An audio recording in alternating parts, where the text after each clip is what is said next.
इन फलों को तोड़ लेता हूँ, फिर इनके स्वाद का आनंद लूंगा।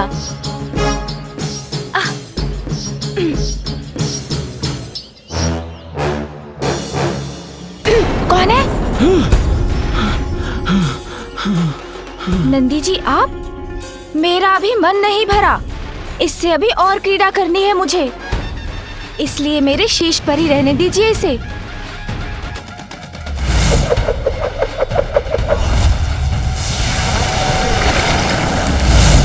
दंड? इसने तो पुनः दंड उठा लिया। नहीं नहीं, नहीं लूंगा। बालक, तुम इसके साथ क्रीड़ा करते रहो जब तक तुम्हारी इच्छा करे। हाँ, मैं जाता हूँ। प्रभु, मैंने उनके सिर से चंद्र को लेने का प्रयास तो किया, किंतु उन्होंने मुझे दंड दिखा दिया। उनके साथ पुनः युद्ध की स्थिति उत्पन्न हो, उसके पूर्व ही हमें उसे रोकना होगा। स्वामी,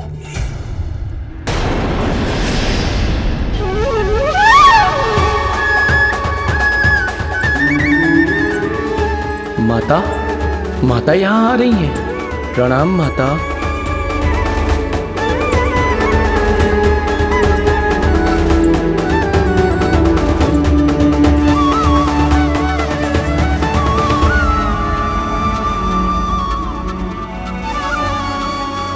उत्तम, अति उत्तम।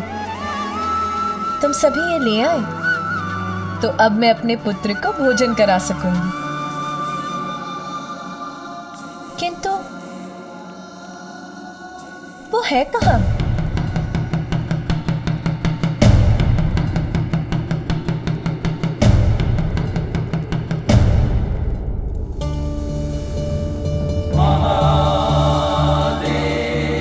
स्वामी, ये क्या? सदा आपकी जटाओं में स्थित रहकर आपके शीश को सुशोभित करने वाले चंद्र कहाँ हैं? देखा आपने, ये है परिणाम ध्यान में मग्न रहने का। आपको ज्ञात भी नहीं कि आपके शीश से चंद्र कहाँ चले गए। और हमारा पुत्र, वो कहाँ है? वो माता, चंद्र तो आपके पुत्र के पास ही है। वो उन्हें अपने साथ ले गए हैं और वो उसके साथ क्रीड़ा कर रहे हैं। तो इसमें इतनी चिंता की क्या बात है? तुम जाकर उससे कह दो, वो लौटा देगा चंद्र को।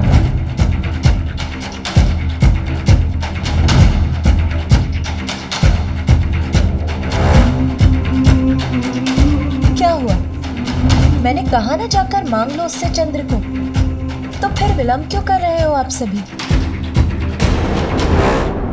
जाते क्यों नहीं? दीदी, दीदी,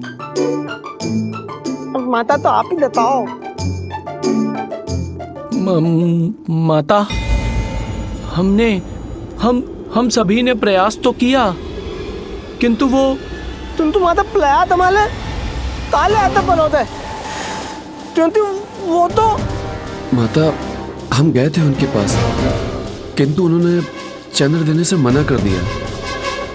माता, उन्होंने अपने हाथ में दंड ले रखा है। पिछली बार उनके हाथ में दंड था तो स्थिति नियंत्रण के बाहर चली गई थी। और माता, अब तो उसके पास दंड भी है और तंद्र भी है। बस शांत हो जाओ तुम सभी। नटखट अवश्य है मेरा पुत्र, किंतु है तो एक बालक ही ना। चंद्र को क्रीड़ा की कोई वस्तु समझकर ले गया होगा। इसमें दोष मेरे पुत्र का नहीं, उसके बड़ों का है,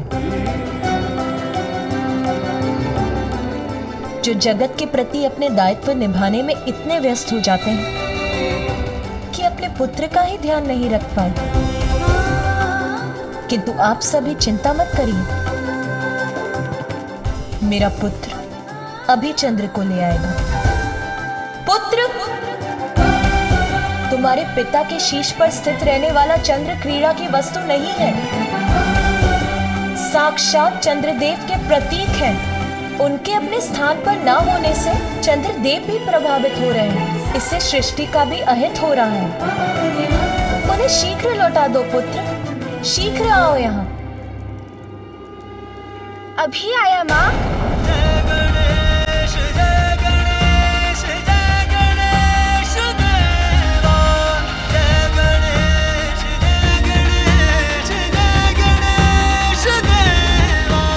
पुनः ऐसा कभी मत करना पुत्र, अपने पिता के शीश से चंद्र को कभी मत उतारना। चलो अब उन्हें उनके स्थान पर स्थित कर दो। अच्छा माँ, अभी रख देता हूँ। नहीं नहीं, मैं पुनः नहीं उछाला जाना चाहता। मुक्त कराओ मुझे, मुक्त कराओ। इतनी यातना नहीं झेल सकता मैं अब।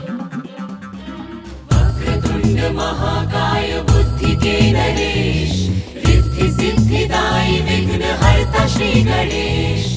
सुमुख नाम प्रथम पूज्य देव तुम विशेष, रिद्धि सिद्धिदायी विघ्नहर्ता श्री गणेश।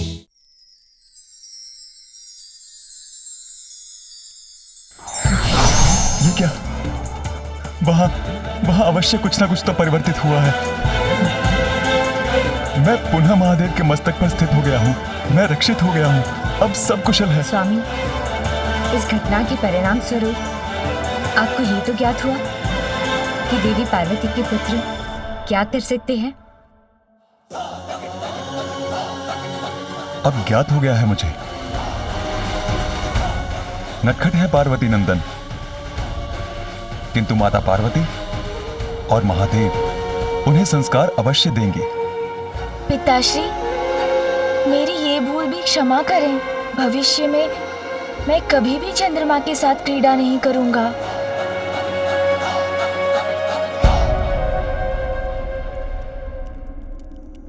बालक विनायक विनम्र जो हुए, चकित सारे गण देखते ही रह गए। चंद्र पुनः शंकर के भाल पे सजा, नाम चरितार्थ चंद्रशेखर हुआ।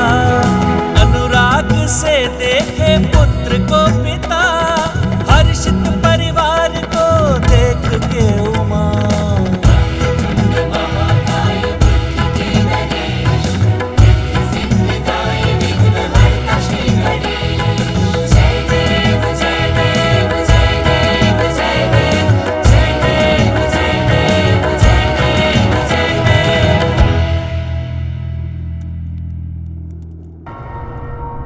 परमपिता ब्रह्मदेव, वो दुष्ट दानव भोलेनाथ और माता पार्वती के बालक के विषय में जानने के लिए इतना उत्सुक क्यों था, ये जानने के लिए मैं स्वयं उत्सुक हूँ पिताश्री। क्योंकि पार्वती पुत्र ही इस दुष्ट सिंदूरा का काल बनेगा देवर्षि। किंतु उस दुष्ट दानव ने आपको पिता कहकर संबोधित क्यों किया? देवर्षि नारद, आपका भ्राता एवं मेरा पुत्र ही है ये दुष्ट सिंदूरा, जो मेरी जमभाई से ही उत्पन्न हुआ था। जमभाई से? कैसे? मैं अपने ध्यान में लीन था, किंतु अचानक क्षण भर के लिए मेरी एकाग्रता भंग हुई। सृष्टि रचयिता का ध्यान भंग होना सृष्टि के प्रति उचित नहीं है।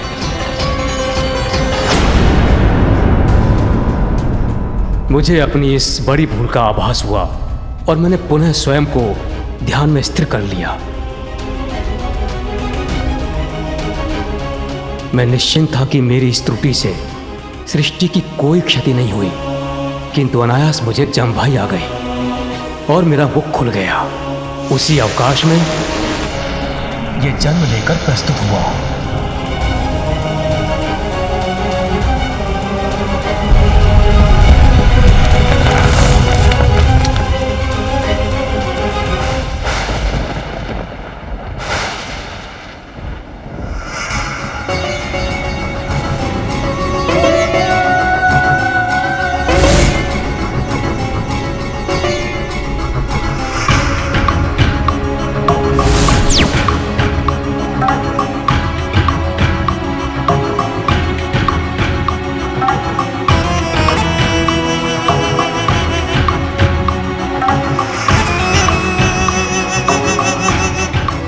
प्रणाम पिताश्री, प्रणाम माताश्री।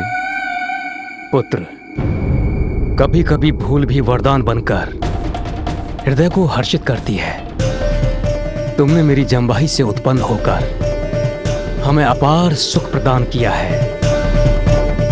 सिंदूर के समान लाल रंग होने के कारण तुम्हारा नाम होगा सिंदूरा। सिंदूरा सिंदूरा। जैसी आपकी इच्छा पिताश्री। उसके सुंदर रूप ने हमें पुत्र मुंह में डाल दिया और हमने उसे अनेकों वरदान दे डाले। हम कल्पना भी नहीं कर सकते थे कि उन वरदानों का इतना भीषण परिणाम भी हो सकता है। पुत्र, मैं तुम्हें सभी चुनौतियों और शत्रुओं को पराजित करने का सामर्थ्य रखने वाले महापराक्रमी योद्धा होने का वरदान देता हूँ। सिंदूरा का जन्म हुआ तो उसमें दिव्यता का समावेश था, किंतु लोभ और बल तो दिव्यता को भी दूषित कर देते हैं। पुत्र स्नेहवश हमने उसे जितने वरदान दिए उसके अहंकार में उतनी ही वृद्धि होती गई। पुत्र, तुम इतने बलशाली होगे कि कोई भी शत्रु तुम्हें कभी कोई क्षति नहीं पहुंचा पाएगा। अपने शत्रुओं की बुद्धि में प्रवेश कर उनको नियंत्रण रखने में तुम हमेशा समर्थ रहोगे और उन पर सदैव विजय प्राप्त करोगे। मेरा आशीर्वाद सदैव तुम्हारे साथ है। पुत्र, मैं तुम्हें वरदान देता हूँ कि तुम अपनी विशाल भुजाओं में जिसको भी पकड़कर दबोच लोगे उसके शरीर के सहस्त्रों टुकड़े हो जाएंगे और उसका अंत होगा।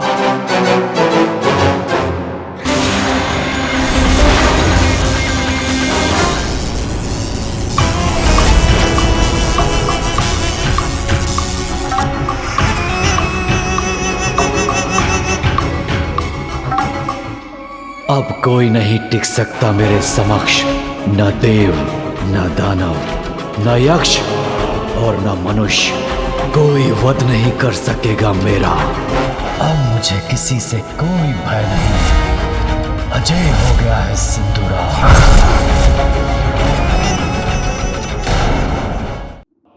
अब जब मैं किसी को भी पराजित कर सकता हूँ, किसी को भी, तो मुझे कोई भी रोक नहीं सकता।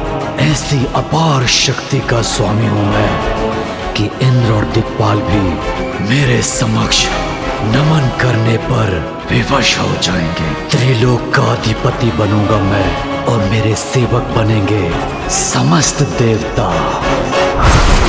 पिताश्री, इन वरदानों के लिए आपका धन्यवाद, किंतु ये सत्य है भी या नहीं, इसका परीक्षण तो मुझे करना ही होगा। तो क्यों ना मैं आपको ही अपनी भुजाओं में आबद्ध करके देख लूं कि आपकी ये दी हुई शक्तियां प्रभावी हैं भी या नहीं। पुत्र, मैं तुम्हारा पिता हूं। क्या तुम मेरा ही अंत करना चाहते हो? क्या यह उचित है? बलशाली की इच्छा स्वतः उचित हो जाती है। महाज्ञानी है आप, इतना भी नहीं जानते। सत्य है, विषधर को दुग्ध पान कराने से उसका विष बढ़ता ही है। पुत्र, सौंदर्य से मुग्ध होकर ये नहीं समझ सका था मैं, किंतु अभी तो कोई उपाय कर इसे रोकना होगा। पुत्र, तुम एक महाबलशाली युवा हो और मैं एक वयोवृद्ध सृष्टि रचयिता योद्धा नहीं हूं मैं। किंतु मुझे तो अपनी शक्तियों का परीक्षण करना है, इसलिए आप मुझसे युद्ध कीजिए। या पुत्र, तुम श्री हरि नारायण के पास जाओ, वो युद्ध करने में पारंगत हैं। तुमसे युद्ध करने के योग्य तो वही हैं, मैं नहीं।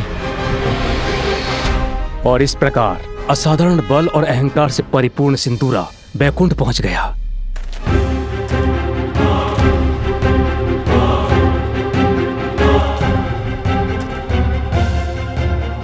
नारायण,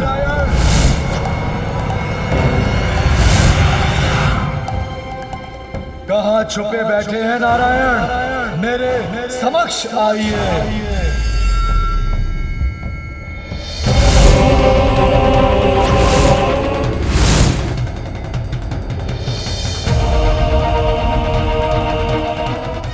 ये आप क्या कर बैठे ब्रह्मदेव? अब मोहग्रस्त पिता के अविचारपूर्ण वरदान के कारण त्रिभुवन को यातना सहनी होगी।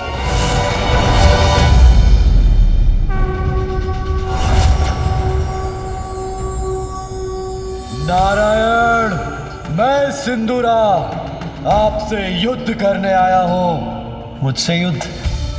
परंतु मेरी तो तुमसे कोई शत्रुता नहीं। शत्रुता नहीं तो क्या हुआ? मुझे ब्रह्मदेव के वरदान से मिली शक्ति का परीक्षण करना है। सुना है कि महाकुशल योद्धा है आप, इसीलिए मैं आपको अपनी भुजाओं में भरने आया हूं।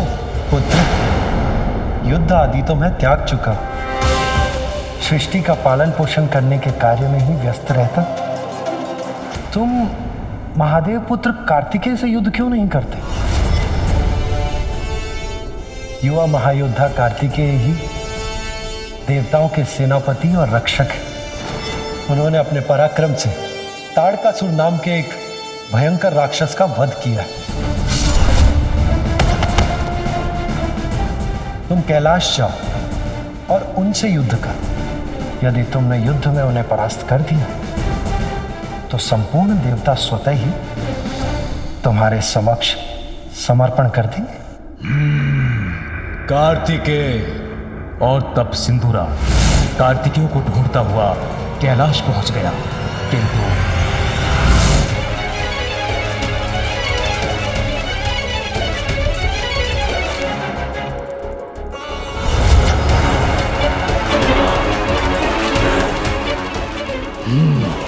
तो ये है कैलाश। यही मिलेगा वो महायोद्धा शिवपुत्र कार्तिकेय।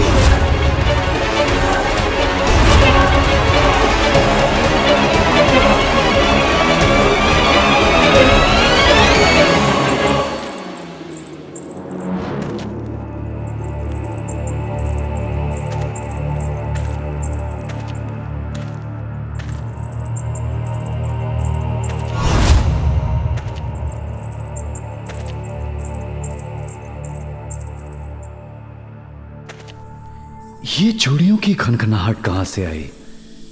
अत्यंत मधुर ध्वनि है। किंतु कार्तिकेय के स्थान पर उस दुष्ट की कुदृष्टि पड़ी देवी पार्वती पर।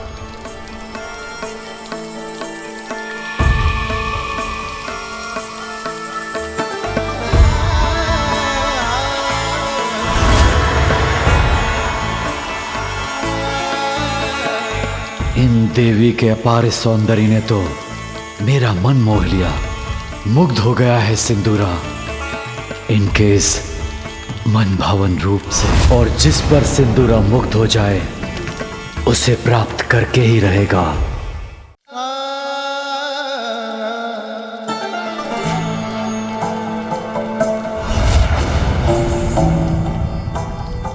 संयोग से उस समय महादेव और कार्तिकेय दोनों ही वहां उपस्थित नहीं थे। अपनी वरदानी शक्तियों से प्राप्त बल के मद में मदमस्त देवी पार्वती पर मोहित वो दुष्ट दुर्भावना हृदय में धारण किए देवी पार्वती की ओर बढ़ने लगा।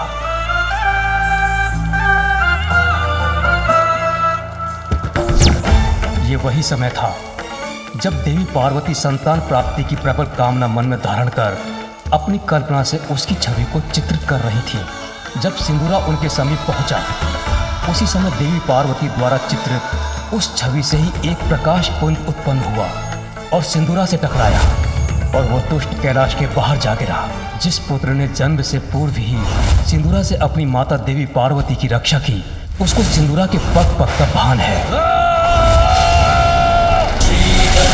श्री गणेश विघ्नहर्ता श्री गणेश, श्री गणेश श्री गणेश विघ्नहर्ता श्री गणेश, श्री गणेश श्री गणेश विघ्नहर्ता श्री गणेश। एक पुत्र का कर्तव्य होता है कि वो ऐसे सुकार्य करे जिससे उसके माता पिता उस पर गर्व कर सके। मैंने तुम्हें कई वरदान दिए, परंतु तुमने उन सबका दुरुपयोग करना ही उचित समझा। उन शक्तियों के साथ मुझ पर ही आक्रमण किया। अब तुमने अपने दुष्कृत्यों की सभी सीमाएं लांघ दी हैं। जगत जननी देवी पार्वती को कुदृष्टि से देखने का दुस्साहस किया तुमने। मैं तुम्हें श्राप देता हूं, अपनी दिव्यता खोकर तुम असुर बन जाओगे। जिन देवी को तुमने कुदृष्टि से देखा, उन्हीं का दूसरा पुत्र तुम्हारा वध करेगा। महादेव और देवी पार्वती का दूसरा पुत्र तुम्हारा काल बनकर प्रकट होगा।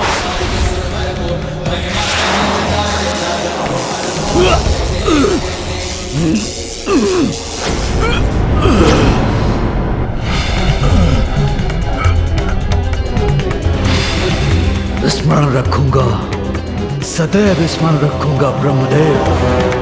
मुझे कुरूप बनाने के लिए कभी क्षमा नहीं करूंगा आपको।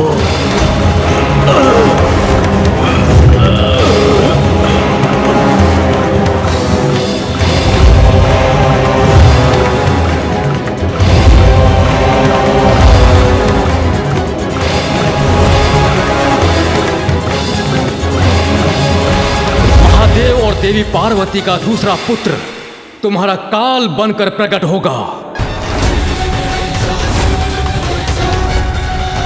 यदि वो बालक मेरे लिए काल है, तो सिंदूरा भी उसके लिए महाकाल है।